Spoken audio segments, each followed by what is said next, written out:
to start streaming. And as always, I never know when this goes live. Looks like we're live. God So damn it. fuck it, let's Dun, start. All dun, right, that's the word. dun, dun, dun, No, dun. the reason that the color is washed out is because my wife decided to go to work, and you know how I had nothing else to do except the frog out stuff. But I decided to change my entire home into a smart home. Well, part of that involves all these smart light bulbs that have different colors. And currently, I'm living with a blue color that I can't change because I have not figured out how Amazon Alexa can make that happen verbally.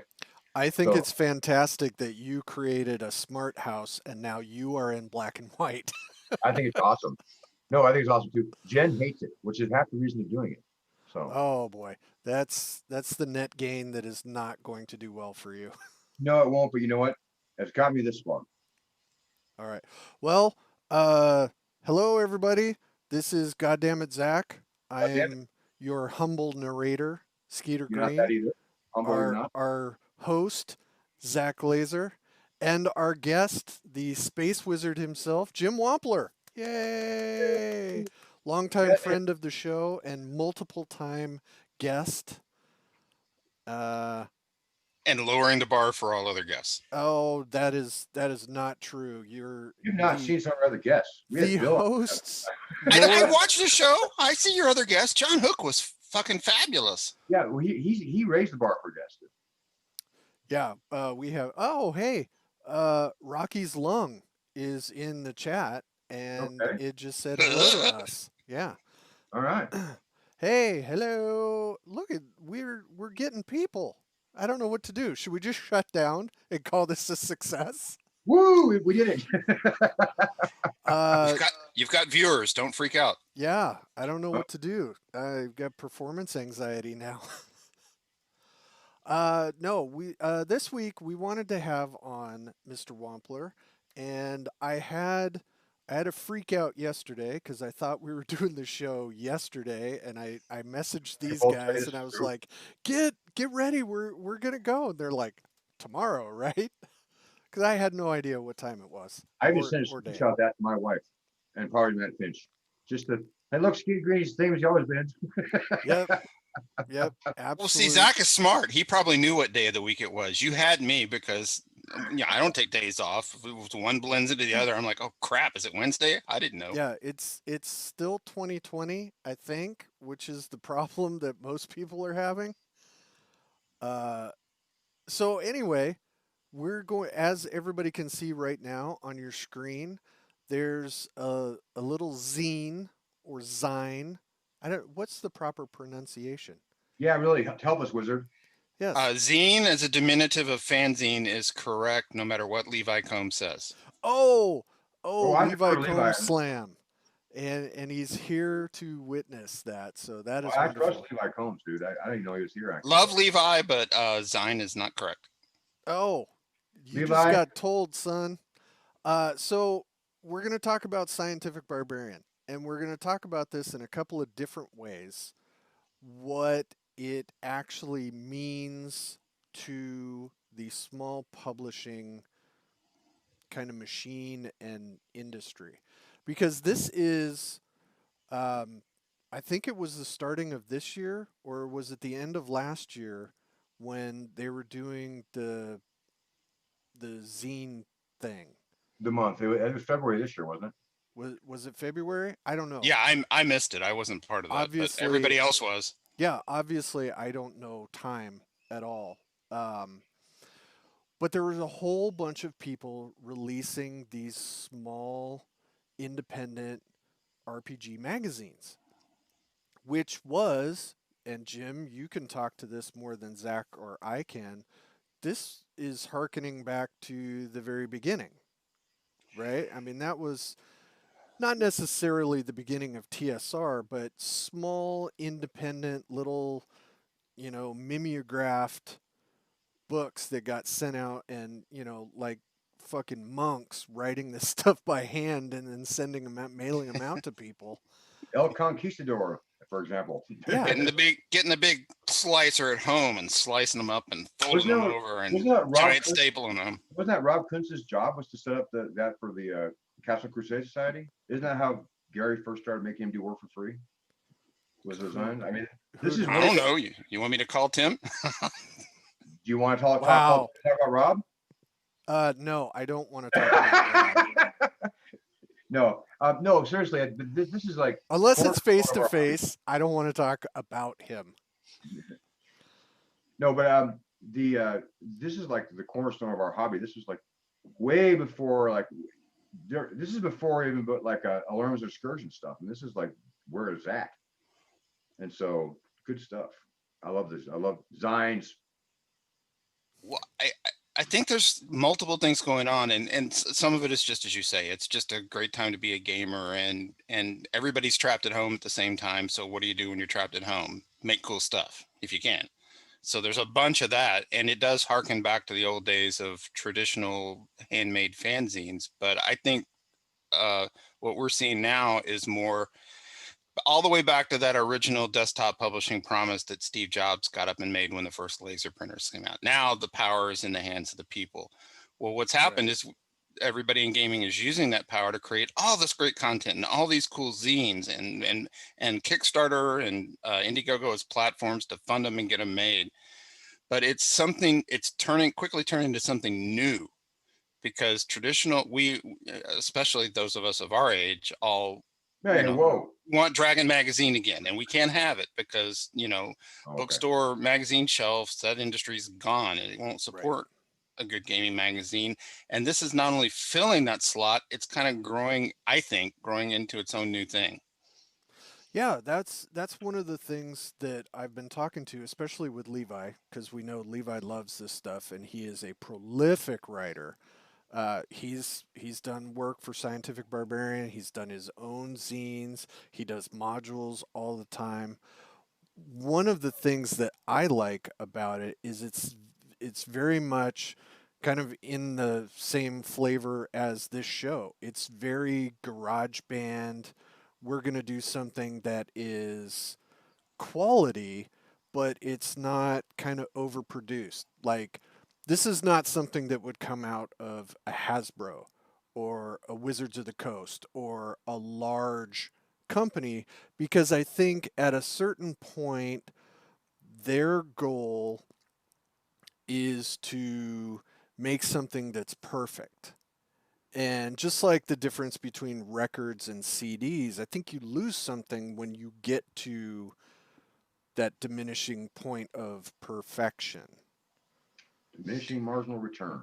But what's happened, at least what I see, what's happening is that the professional quality is coming up. It just does. I mean, there's no point in doing a fanzine, magazine, whatever you want to call it, with full color pages and slick paper, like a Hasbro would do it. There's no point to that. Right. No, and that's, I guess that is more my point. Yes, the quality and the skill of the contributors is off the chart. I mean, I'll tell you who I love and who I watch like a hawk is Levi Combs and Planet X, and Diogo, whose last name I can't Noguera. pronounce. Yeah. He just did a Kickstarter where it was like 3 great zines and 3 different Oh, genres. we're going to show that later on in our Kickstarter roundup. He's got one right now going on that we're definitely going to talk about, because I'm going to show off some art that he's doing for SGP. I mean, all that stuff is just chef's kiss. Mwah. Yeah. And that is, the kind of movement that you touched on is something that's making me very happy, because it's a lot of people, like Levi. Like, I think it would be perfect if Keelan, our buddy Wonky, who's done a bunch of art for all of us, if he did something like that, I would buy as many copies as I could. What makes you think he's not already on it? Oh, he is on it. I know he's on it, and he better be on it. He better be in this show pretty soon. But yeah, I like that when the creators are taking the responsibility of putting out their own thing, they're not doing it like, I'm all over the place talking about this now. They're not having I can help frame else. it, because yeah. I can help frame it with Gygax magazine, because Gygax magazine Perfect that example. I was a part of in the first couple of issues was intended as a kind of Dragon revival. What Gygax magazine immediately faced as a content issue was, what do we cover and how much of what Right. in whatever it was then, 2012, where, you know, gaming since the 70s and 80s has gone like this, and it was a constant back and forth of how much D&D, and Jason Elliott was really big on the games he liked, and Tim was in there with the classic stuff. And what I think happened is that just we all tried to do an impossible task. But now with this sort of narrow casting zine thing, I can get away with a post-apocalyptic fanzine. I mean, I would never be able to get a print run of 5,000 like the early Dragon magazines for that. Well, you know, one thing I think what this has done is this has actually taken, we had so many wonderful websites in the 2006s on up of like very specific, very, very focused gaming oriented websites that are now gone, right? This is the kind of material that somebody really cared about putting on a website for everyone to enjoy, but now I have it in hardcover or in soft cover. I can have it there on a PDF unified for me that is what they were envisioning and talking about and brainstorming about on words. Like a lot of those websites were word brainstorms and they were great and a lot of fun. Now I can have that on my shelf. And that's what I really like. I like the fact that I used to be able to go through all these old sites like about 2010 to 11 and like, wow, that's a really cool monster. That's a really neat idea. I like the way they're approaching the spellcasting there. And that's something I want to think about. And then I don't remember the website. It's long gone. I go to the bookmark and it says 404. Right. Well, now I have it. And I have a focused, interesting person that's like a personality attached to a site now on the paper that I want of the kind of things that I would look for there. That's a thing right there that I think you hit on perfectly, is these zines have personality. Exactly. I That's mean, you know when you pick up one of Levi's phylactery books, you geek you porno. think you kind of know what's going to be in there, and then you open it and you're like, holy shit, what is wrong with this guy? Or the two or three other zines he's already got in the pot stirring, Right, you know. right. And No, but if you can find other people who make zines for like history of gaming ones, right? Like here's some right, approaches, and you know, and they're written like that. For instance, he doesn't even watch our shows. I can say it all I want. Alan Grove, if he used to write a zine, I would expect it to be prim, proper, and totally tie-dyed, right? But I would also expect it to be very much focused on Greyhawk or on Greyhawk things that I care about. I would have that on my shelf, right? And the same thing as anything else. And so what you're getting, you're getting somebody's best fan blog on my shelf and done in a way that I couldn't redo it. And I think that I look at Levi's like phylactery. It's awesome. Love it. Right.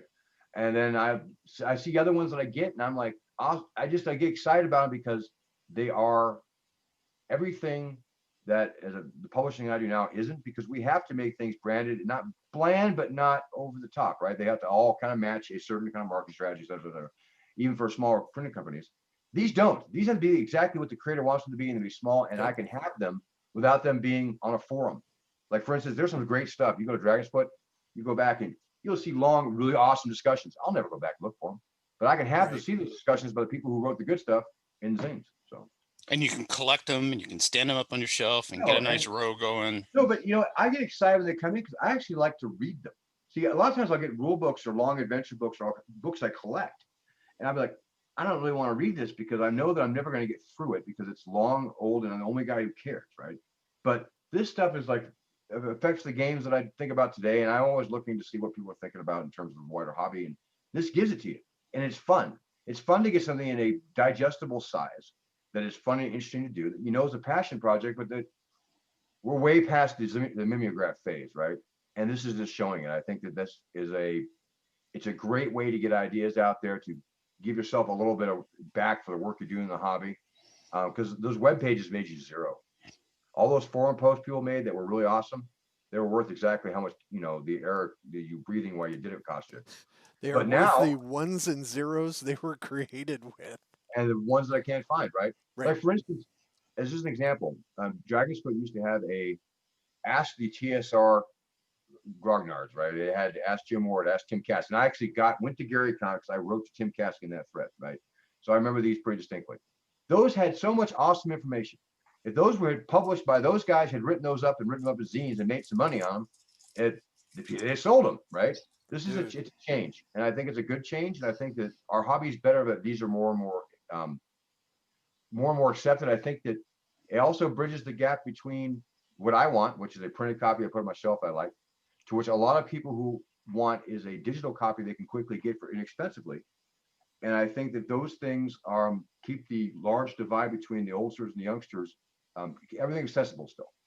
Because there will come a point when the books will be made so much less that the only way you'll get it is POD done by special order or whatever. But right now, it's a golden age for all of us because all the PEXs in the world can get their PDFs, and then all of us can get what we want of new and interesting content. I think it's great. Yeah. I'm excited about this stuff. I've been excited about it since they had the big zine thing at Facebook. So When So John Hook was on, he talked a lot about comic books and even mentioned one he'd been a part of that I had to go look up on Amazon and right. grab a copy yeah, the because I'm indie comic OCD books, that way. and But comic books are this way. You're right. You're absolutely right to bring that up. for a business model, I mean, because everything's changing before the pandemic, but now this is just accelerated. Everything's changing. And in comic books, what's happened is that's a print medium that's still viable. There's still comic book physical stores where you can go get a print comic. So they're not out of business. But the big two companies, DC and Marvel, have been scaling down and scaling down and scaling down, and that's created a situation where there are all these professional level content creators, artists and writers who can't work for the big two anymore, and they've all gone to Indiegogo.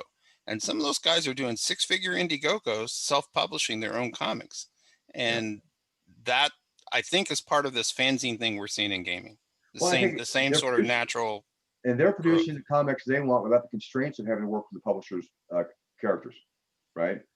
And like, there's a lot of comics is along. I don't know enough about it to even have an authoritative voice, but I'm grateful I'm not in that industry only because it's hard, right? It has a lot of talented people. You have to underpay a whole lot. Well, everything's hard if you want to do it really well. Yeah, no, that's true. But these guys have found their way through with the Indiegogo making the comics that way, and that is a lot like these. I agree with you. I think that's a good, astute point. So, Jim, what was your impetus for creating Scientific Barbarian?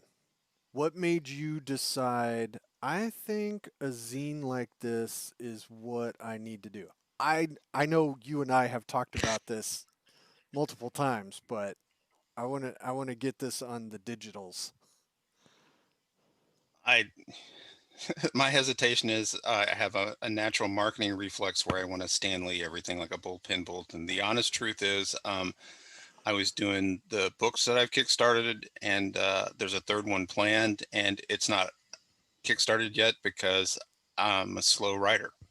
So my impetus to get in all of this was just trying to figure out what my next deal was going to be, and I stumbled into it by accident. Well, that's not what you wanted to hear, but no, I think it's a great. Once I got there and saw the business opportunity and how it dovetailed into me going from being just, Mud Puppy Games just being my personal indie print label to, well, maybe this can be more. Maybe I can scale it up. Well, what do you have to do to scale it up? What do you do if you want to, do business like Bill Webb and Joe Goodman? What are the baby steps? What are the foundation bricks? And once that clicked on, then I'm like, okay, this is a way to build some of that infrastructure. And catalog and all kinds of great ways to keep things. Yeah, no, there's all kinds of positive things I can say about how you're modeling. So this. Right here we have the Kickstarter for Scientific Barbarian number 2. Ooh. Which just had so close to 10K. A backer update. Do you want to talk about your backer update there, Jim? I'd love to. As I scroll through, go ahead. Especially since you made fun of me for it today. Yeah, I did. Like, you just can't stop. You can't help yourself, can you? So Jim has a habit, I'll let the cat out of the bag, of overproducing his books. The man has got a plan, and then that plan lasts for a while, and then the plan expands. Which happens to many of us. But yeah, look at that. Dr. Tempesaur. Tell us a little bit about Dr. Tempesaur, Jim. I'd love to. That's art by Alla Fedorova, which is where the whole idea came from. And the art itself, which I'm using with your kind permission, was done as a character design Ala did first for an illustration for the expanded Crypt of the Science Wizard. That not that drawing, but that guy is in the expanded Crypt of the Science Wizard that you just released. But Ala is a very fine art, methodical artist, and she wanted to design the character first, and she sent both you and I that. And my first words were, "I love it. I want to buy it. Skeeter, is that okay? Can I put that in something?" And then Absolutely. wrote a whole article around it. And one of the nice things is we have known each other long enough and gotten close enough as friends and co-authors on certain things. I mean, you wrote the intro uh, scene, and Jesus, my brains are garbage. Encounter. I'll get there eventually. Uh, Prequel for encounter. for Crypt of the Science Wizard for the DCC release, and it's amazing. I have gotten so many people that have said, "Oh man, the writing is in this is so great. The whole Dreamatorium cave is just fantastic." And I'm like, "Well, I didn't fucking write that, but thanks." You know, and no, I didn't do that. I gave Jim full credit and let people know what a wonderful job he did. But I don't want it to be one of those things like where big companies fight over ideas. It's like, Jim, if you can do something cool with a giant space lizard wizard, please get it out there and do it. I don't want to be that guy that says, nope, that was my art. You can't use that idea. That kind of stuff just pisses me off. Well, we're amigos, so we Right. just it was no question of can I borrow this IP even. It was just, okay, let's take these ideas that we both want to do and make sure they're separate things. They just share Allah's art in common. Yeah. And I think that is improving the RPG sphere because we do kind of have a little writer circle of friends that we bounce ideas off of, and people say, I mean, shit, the amount of people who have worked or been associated with Frog God Games is like, a plague. And we've all been able to be friends and co-creators enough that we can do that kind of stuff. Well, right. As long as we're talking about it and nobody's accidentally stepping on anybody's toes, Right. it's a advantage. Like, my first approach to Levi to write for Scientific Barbarian was, hey, love occurrence at Howling Crater. How'd you like to take those exact crater mutants and put them in the post-apocalypse and write me, 2,000 words on it? And Yeah. I mean, boom. it works out great. I have something else to show. I have a question. This is going to be a little businessy, but I think it's important. I've noticed that for we're doing it on our Indiegogo right now for Taverns 3, but I noticed that on yours that Kickstarter has given new tools to everybody, and one of them is the ability to put add-ons onto the Kickstarter itself. Has that been successful for you? Because that's worked for us for an Indiegogo a little bit, and we're kind of excited about it. But what it does, it lets new customers automatically get when your catalog is small but exciting. It lets people be able to pick up the whole thing in one swap without having to do really complicated pledge levels and everything else. And has that helped you? Have you noticed the Without all that tedious mucking around in hyperspace. exactly? No, have you noticed that's made a difference? Because you have new customers, they buy a lot more on the add-ons. Have you noticed that? Yeah, absolutely. And Yeah. it's an easy metric to measure because you just take your funding level and divide it by how many backers you have. And Yeah. No, I know the new tools, the new export tools for fulfillment on Kickstarter are really badass, right? Like Backer Kit, I wouldn't buy stock in Backer Kit anymore because a lot of the stuff that's done now within Kickstarter's tools are great. And well, for you know how small it creators, goes. There'll be a central industry thing, and then people like Apple does this all the time. You'll have this iPhone, and somebody will build like a Shazam app for the iPhone, and right? eventually Apple goes, hey, we need to build that in. Let's just go buy Shazam So, or but something. Kickstarter has done that to the point where, as a creator, you are now given tools you used to have to pay a lot of money for. I And to wasn't help. sure. I applied blind to get into the beta test for it because they haven't rolled it out for everybody yet. And 2 days later, they accepted me, and my experience with it has been fantastic. Yeah, no, we're excited. We're doing a Kickstarter book in a few weeks, and I'm excited about the add-ons for it. And if they let me in the beta test store, anybody can get in. So Yeah, well, anybody get it because we got it already too. I haven't tried yet. Well, no one's saying about you. I know. I'll get kicked out. I don't have Please. anything to compare it to because I've never operated a scale where backer kit made sense for me, so I haven't done one Well, myself. I can tell you right now that I think it's a huge boon. I think that what, for, as an example, when I did the second box set that I did, had I been able to sell as an add-on built into the Kickstarter, here's give this and a hardcover of Whispered Venom for an extra few, so many dollars. So the only effort I would have put is order one more book when I ordered the books. That could have literally added, $5,000 to my thing, which as a one-man operation, that's a lot of money. And so I just think that starts to build. I just think those kind of having those along with, so my whole point of this is basically as a small creator with a small catalog, the tools that are available there now you used to have to pay for. I think it's awesome. I was just curious how your experience was with that. I like it because it is good for both sides. Obviously, as a creator and a producer, it is bringing more money in the door for me. So great. But on the other side, the user experience is really simple and streamlined for backers because it's all in just one place with just big green buttons to push. Okay, so I'm gonna get on Jim and allow him to answer this question in person because sometimes it doesn't Oh, come. my website. Come on. It's the cobbler's No, kids no, have no, no no, no. shoes. It's no. This is a completely different question. This is Mud Puppy Games has a standing protocol of not doing international shipping. Oh, yeah. And I hear about it constantly. So No, I bet you do, but So, you have to be a so direct. do you want to explain? Because I know you've had to do it a thank you, Skeeter, hundred for giving me this times. opportunity to completely out myself As a uh, horrible American. Oh, sorry.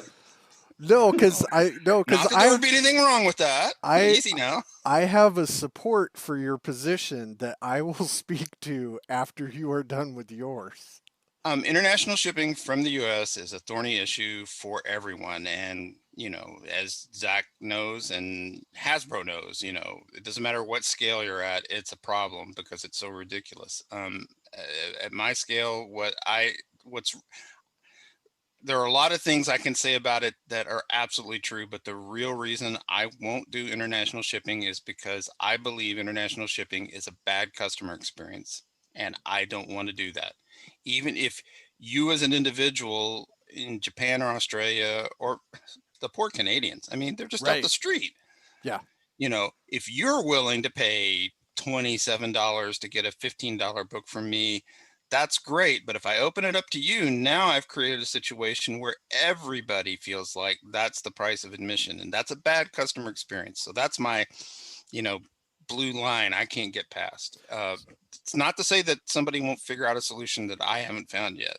Uh, there are services you can get Right. international, where you just have an international post office box in New Jersey and everybody ships you stuff there, and once every so often they ship it to you for cheaper but still expensive. But I can't do that. And what do you got, Zach? Well, I was going to tell you that we had the same problem. We actually have stopped shipping international stuff for Frog God Games and we have customers that are legitimately upset, and I get it because they collect our books. Our books are library bound. They're done a certain way. We had to say we're not shipping anymore. We will do print on demand either through drive through or through we do it through Lightning Source and drive through too. The same thing but different. Right. But the thing is that that's the only way we've been able to do it. Like Jim would say, preserve the customer experience in a way that it's just not beat down, because we can't control from the time it leaves Bill Webb's house or his big giant warehouse, the time it arrives in Pretoria, which is actually a true story. At one that got there, it was like run over by a tank. It actually had tread marks on it, right? And we had a picture of it, and you can't fix that. You can't do anything about it, and you can't afford to make it better. And you still feel trapped, like you owe something to somebody, even though you made all these disclaimers. You actually have to be the guy who enforces those disclaimers. Like, we're not going to reship it. We're going to charge you extra money. You don't want to be him. And so Right. the solution for us was to go to the next best thing and try to make the experience better. And like Jim's point, it all comes down to, we don't want to make bad customer experiences. It sucks to ship them over international. Sucks a lot worse to reship them. Sucks a lot worse to ship them 3 times. And it sucks a lot worse to try to explain to your best customers, we tried. So you're absolutely correct. So by not doing it, you're actually, there are ways to get it. And I mean, I've got a Kickstarter live now, and international people are messaging me. Why can't I? I want to, hey, and the best I can do is explain why not. Look at what And happened to your Kickstarter.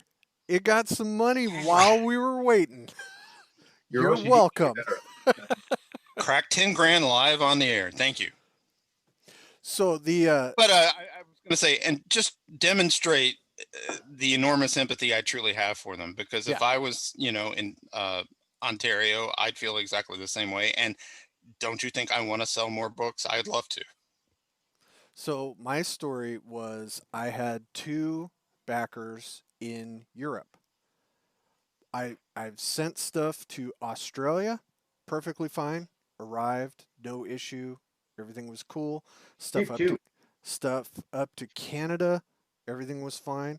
Europe was where I had difficulties. And legitimately, one of my backers wrote what I envisioned in my head as a vehemently strong message, angry about why he could get a 300-page book shipped to Germany for the same price as my 44-page softcover module. And I had Yep. to explain it to him that the Yep. shipping costs was the same up to £4. Doesn't matter if you ship a piece of paper or a 300-page book. It is the same cost. And Media mail almost works that way. As long as it's a book, it could be 12 ounces or 3 pounds, and it's like $1 more.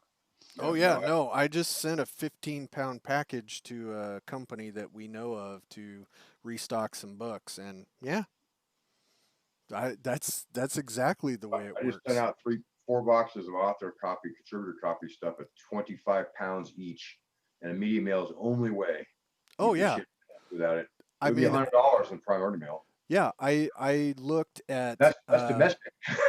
yeah, I compared UPS and FedEx and Priority Mail, and it was 5 times as much. And Well, we all learn. I thought a great stretch goal one time was Mutant Murder Hobo membership kit with a laminated card and a button, and I'm costing them out, and the buttons are cheap, and I can Yeah, get the and cards and it laminate them ain't email myself, and anymore, is it? everything's going to be great till I got to shipping. Yeah, thank you. Till I got to shipping and realized no media mail for me. Yeah, no, we think about that a lot here because before I was here, Skeeter Green could tell you the long and there happy. was a disastrous incident with shipping a whole bunch of shit to Australia. Yep. It would have been cheaper to buy a seat on the plane and flown to fucking Australia with this on my lap. Oh, it was Yeah, awful. And then it had to be done again because it got destroyed in shipping. yeah. No, and people, I understand. You know, I personally, I feel for people who are paying from the states out because it always looks like we're so inward looking, and the problem just becomes we don't control. And my favorite is when I get complained about VAT taxes. I'm like, hey man, I didn't enact your socialist policy in your goddamn country. I mean, VAT taxes aren't Oh my fault. boy. No, but Okay. no, So but you I know, want to move on from Zach's no, political rant here. no. I'm saying is outside of our control are other costs, right? Yes. So what you see as your final destination price, we only control so much of that. So that's like back to Jim's user experience, right? And people legitimately, I won't name any names of any customers I currently have. They will ask you to please put merchandise sample Yeah. when you do it. Yeah. They want to help evade the taxes in their country with me. I don't want part of that. Yeah. No, Well, you can't do that. But it we happens. If you're a we all creator, have to hit nobody the has. we all have to pass the can my head hit the pillow test at the end of the Yeah. night, and Well, I don't I mind just skipping taxes, but yeah. No, anyway. So now I want to move and kind of segue into our small publisher section of this since I completely forgot to do the show and tell portion of the show. So since we just jumped right in with Jim, one of the things I want to talk about in the small publisher section here is art, because Jim is an artist. He is an art director. Use those things. He has helped me many times with art and cover work and all kinds of shit. The poor man's Casey Christopherson. Talk a No, little bit about your Kate covers, poor man, Kate because your covers are very distinct to your books and not like other styles. So, Well, sure. I mean, my covers are coming from two places.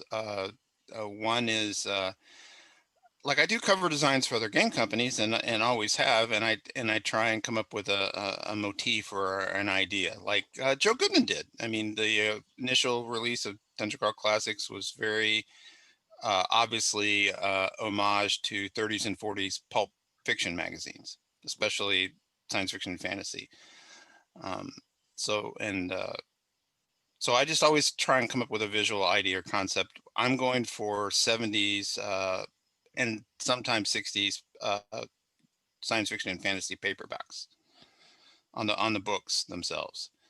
Um, it, the verb this noun books all started with just, hey, I'm going to steal Abby Hoffman's steal this book idea. I'm going to steal the book cover idea and do that. And there were versions that looked just like that paperback book, and then I kind of found my own groove. The art that's on the covers is just a guy I know who really builds those costume pieces down in Florida. And they are too expensive for me, but if I hit the lottery, I would wear nothing else. Yikes. And I license those from him. The Scientific Barbarian is sort of a combination of 70s paperback and the obvious homage to Scientific American.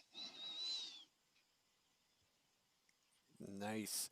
Is that what So, you were asking, or? yes. Yeah, no, totally, because they are. I mean, Crypto the Science Wizard, the original version, you and I talked about halfway between a Kansas album and a Misfits album cover. Let's do that. Right. That's some Then work Keelan from. came in and laid down to thunder with his own original Yeah, crap. the first three soft covers were by Adrian Landros. Zach, you are familiar with Adrian, Yeah, paid that kid a lot of money. and yeah, it was exactly what Jim said. I mean, it was kind of, this '70s rock opus album cover. And then Keelan came up with this red one that's on the side there. And the funny thing about that was supposed to be an advertising flyer. That was just something he put together and said, "Hey, yeah, if you can use this, cool." And it's like, are you shitting me? Right. Okay. So when you first showed it to me, you told me exactly that, which i.e. he just did it for lark, and here's a poster you can hand out at conventions. And I went, okay, that should be a hardback book cover. You're doing hardback book covers now. Right. Like I have any business telling you what to do. But then later when it Somebody came needs time to. well, but then later when it came time to do the actual for the printer's book jacket cover, and Keelan gave me his layered Photoshop file. Oh my God, I thought I knew Photoshop, but here's somebody that knows how to use it right at like up to 11. Yeah, It was nuts, the work there's you put into that. and all of those individual pieces on that cover show up in the book just as little filler pieces. And the here I am pointing at the screen, like you can see what I'm pointing at. Dummy. And this Uh, goes the husband. the elephant skull is just something I use all the time. I love that thing because it's so crazy. So yes, that is Is it the. fantasy? Is it post-apocalyptic? I don't Yeah. know. What is it? So, in addition to that, we had mentioned Diogo Naguera, and I have, as I will point to another screen that you can't see, I have a Kickstarter to show of his, but this is some additional art that he did that is going to be showing up in an SGP release early next year. Well, that's terrible. That's And awesome. I mean, That's great. It's just terrifying. And the thing is, he, that's pen and paper. I know, I can You tell. know, It's awesome. he's not doing this digital. That's this amazing stuff. And I have the He's one of those polymath guys: art, writing, layout, design. yeah. Boom, boom, boom, boom, boom. Actually, I am going to pull up his. Okay, we're going to do some Kickstarter stuff now. We're going to go through some of these real quick because we're going to His get should have to. just ended or be about to end. No, So it's almost. So we're going to let's look at this. Mystery Adventures inspired by Edgar Allan Poe.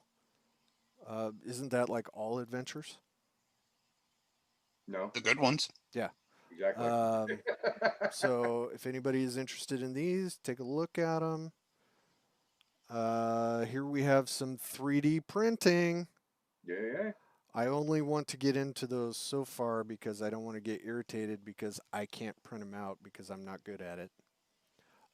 Beer dice, which I think is a seller. Yep. That would be true. What else you got? Got some more 3D print You stuff. got a design. I see a design. That's Diogo right there. Yeah. Yep, it's getting there. Don't ruin the surprise. I get so excited. Sorry. So this is what I wanted to click on. We're going to bring this up. 48 hours to go. So you want to talk about design, graphic design, and zine covers. You can only be who you are. Who am I? I'm a 60-year-old guy who grew up in the 60s and 70s. So that's what I imprinted on. Diogo's got a whole fresh design voice. Zombie apocalypse survival RPG. You had me at zombie apocalypse.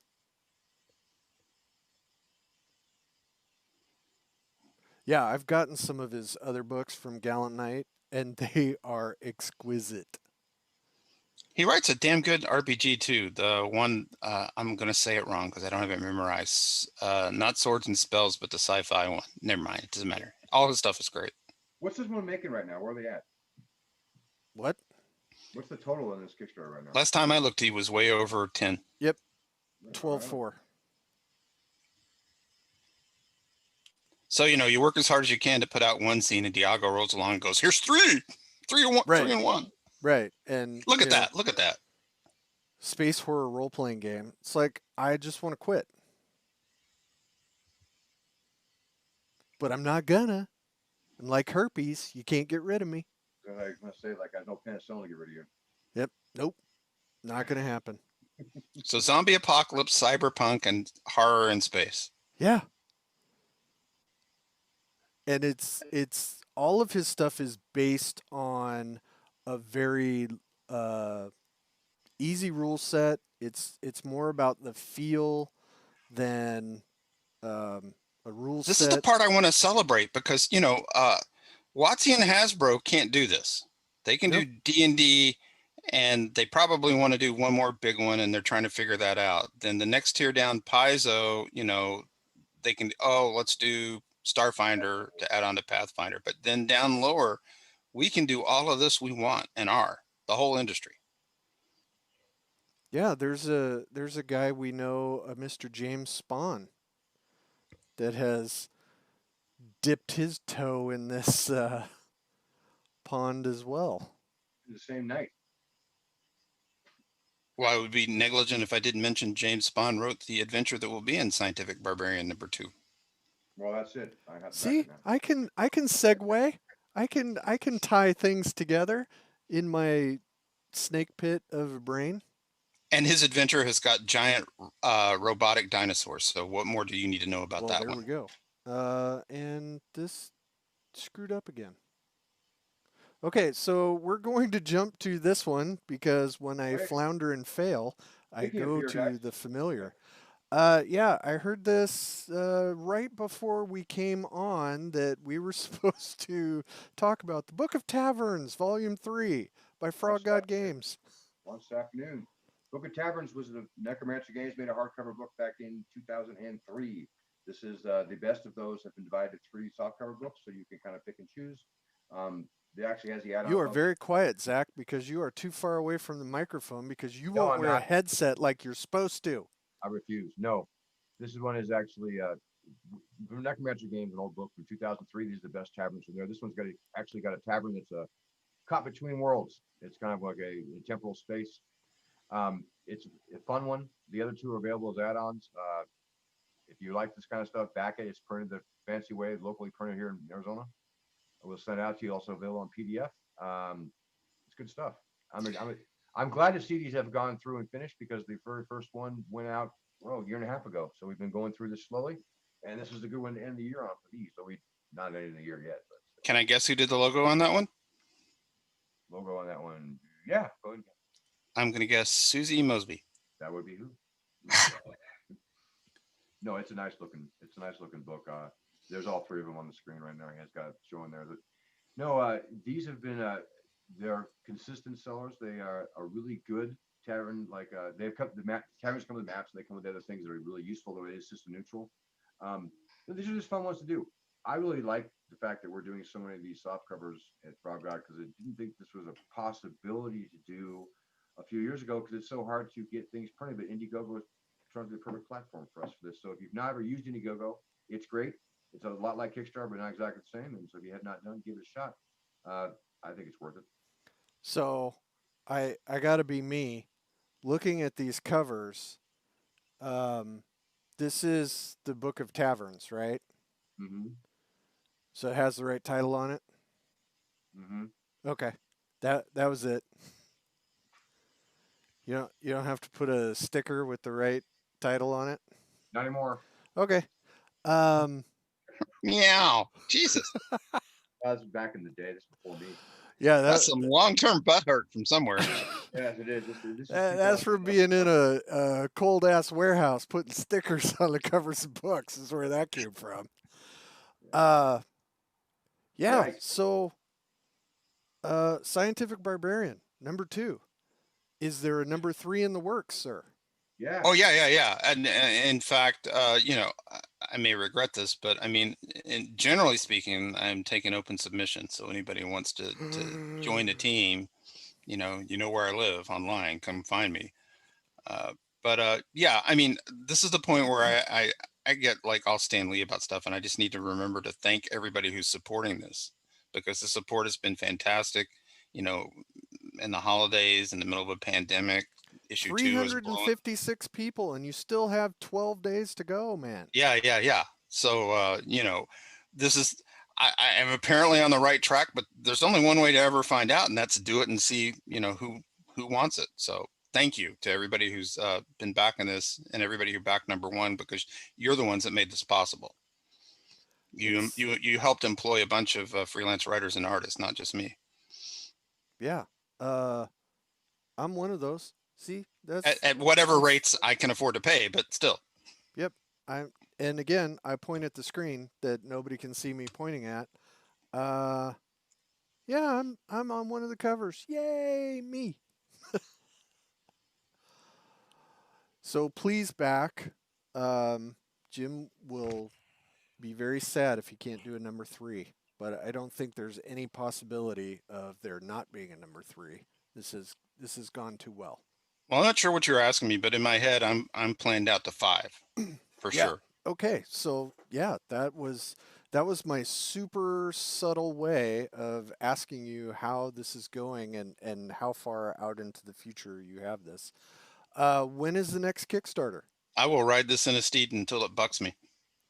What? What was the question? Yeah, when is the next Kickstarter? I mean, I know we're watching one that still has 12 days, but when's the next one? When can I throw more money at you? I don't want to promise anything because things always change. You never know, like nobody knew this year was going to happen. But the plan is for #3 to come out just as #2 delivers. So that should be probably March. Nice. Just in time for my birthday. If I can get 2 out sooner, I will, but for sure by March. Fantastic. Okay, so we have you know what to do, right? You figure how you give yourself a generous amount of time to deliver the product and then add a month. I am familiar. That was why Crypt of the Science Wizard was supposed to deliver now, and they are all delivered except for the special 12 people who wouldn't respond. So if See, you when want you your deliver early, books, that when you deliver early, that's great. Everybody wins. But when things happen, and things always happen. yeah, absolutely. So we do have 10 minutes. I was going to open this up to questions from the chat, but that sounds like folly. So we're going to go back to our uh, our show and tell segment. So everybody started out with some stuff that they were trying to show and tell.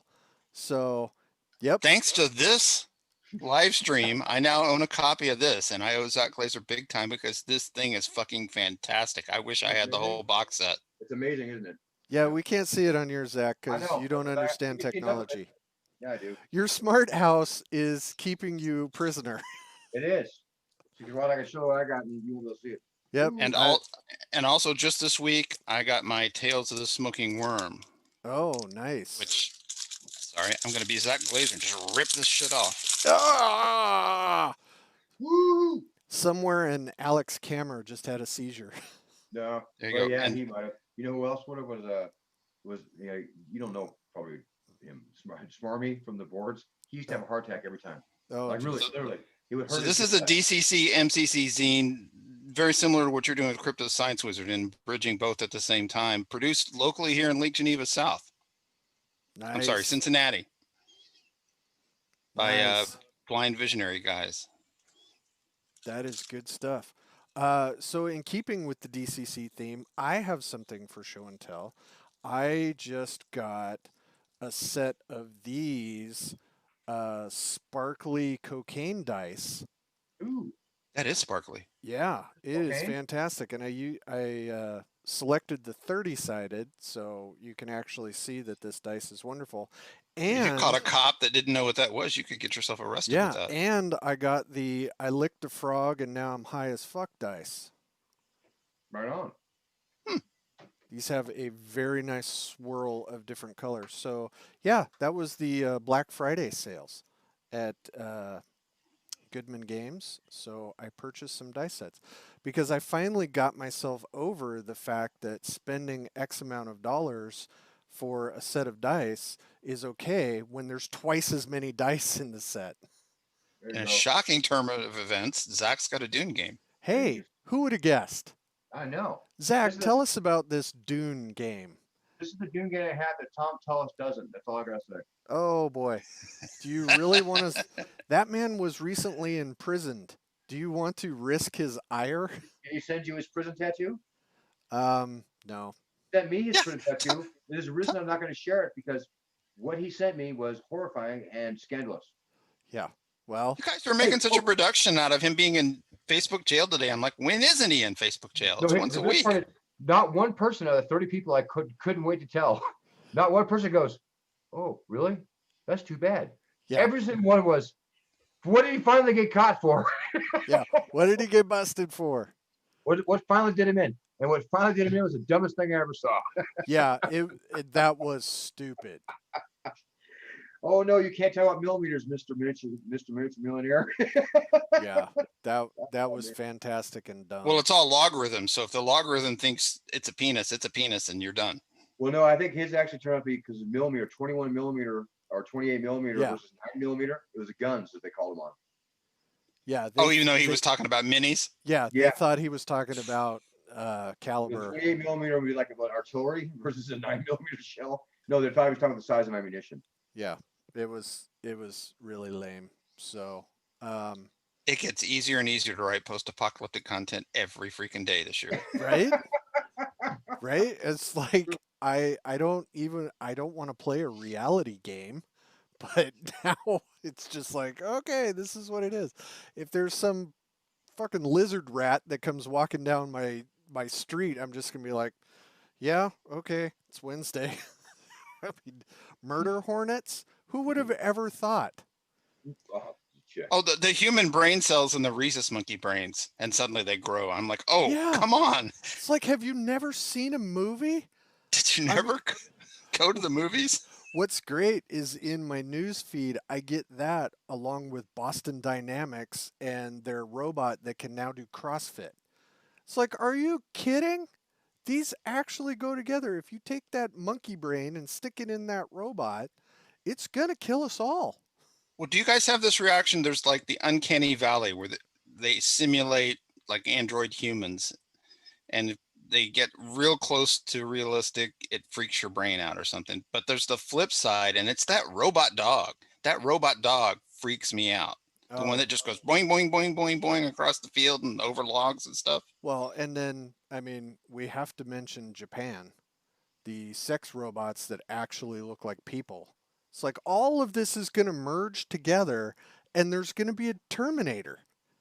I mean, look, Baby Yoda just gave me a high five right behind you, Jim.